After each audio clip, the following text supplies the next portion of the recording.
小宝贝听故事。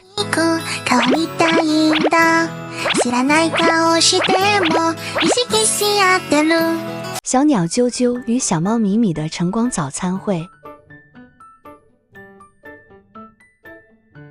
第一缕阳光照亮城市钟楼的镀金尖顶时，小鸟啾啾正用露水梳理翅膀下的绒毛。它叼起装满野莓茶的花苞保温瓶，这是绿森林的早晨仪式。妈妈总说，3颗蓝莓加2片薄荷，阳光就会在茶壶里唱歌。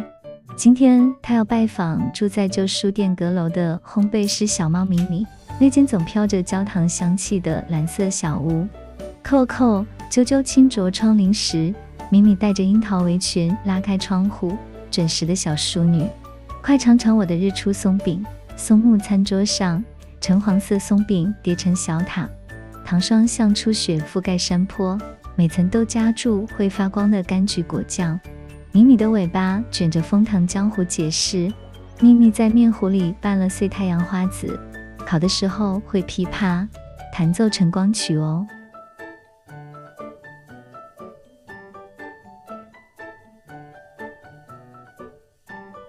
啾啾放下吸着缎带的茶壶，这是用月光露珠泡的野莓茶。话未说完，狂风突然撞开窗户，乌云吞噬了阳光。米米刚烤好的松饼塔被风扯向窗外，抓住它们，啾啾像子弹般射向天空。它在邮局旗杆上拦截顶层松饼，用爪子勾住教堂风向机救回第2层，最底层却只坠向喷水池。千钧一发之际，米米甩出毛线团缠住松饼，线头系在单车少年把手上，帮个忙。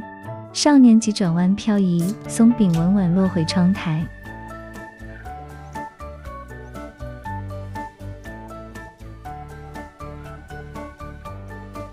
暴风雨过后，他们发现花苞茶壶滚进排水沟，啾啾急得快哭出来，野莓茶要和雨水私奔了。米米突然竖起耳朵，交给我。他跳进巷弄深处的铁皮工房，跟修理匠老狗借了吸管。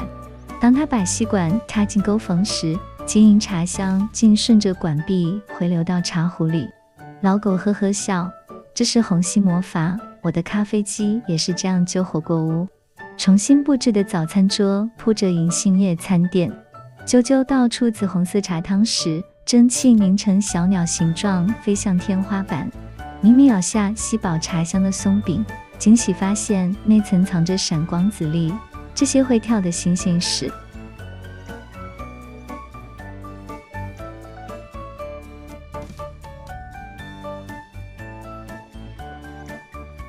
妈妈塞进茶包的惊喜。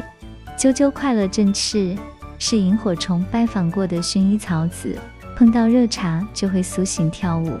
他啜饮米米的特调奶茶时，舌尖突然绽放烟火，茶里竟有脆脆的透明晶球，这是露珠洞吗？米米神秘的眨眼，是街角冰淇淋店的秘密礼物。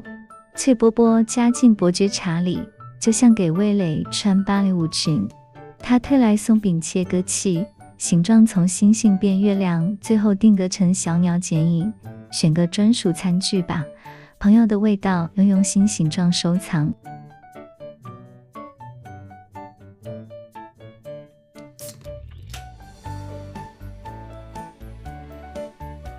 交换厨艺时间充满笑声，啾啾示范旋风冲茶法，倒着茶壶顺时针飞3圈，逆时针飞2圈。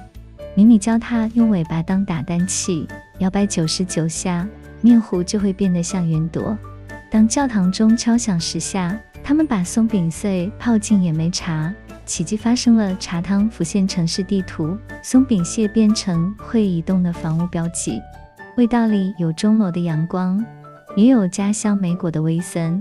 啾啾用翅膀嚼着茶杯感叹，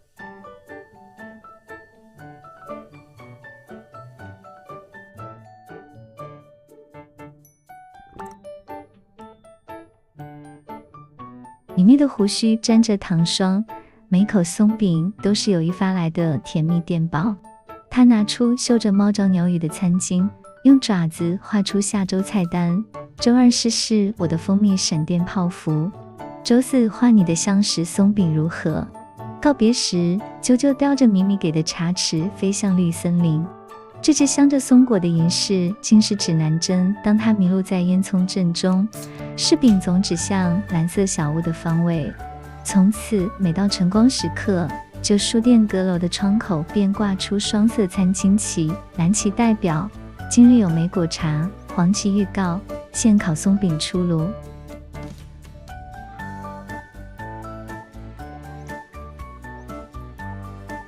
初霜清晨，流浪小狗蜷缩在巷口发抖。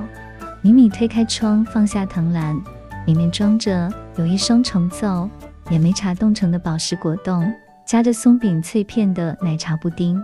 啾啾的歌声从冻结茶汤里传来，要来参加屋顶暖茶会吗？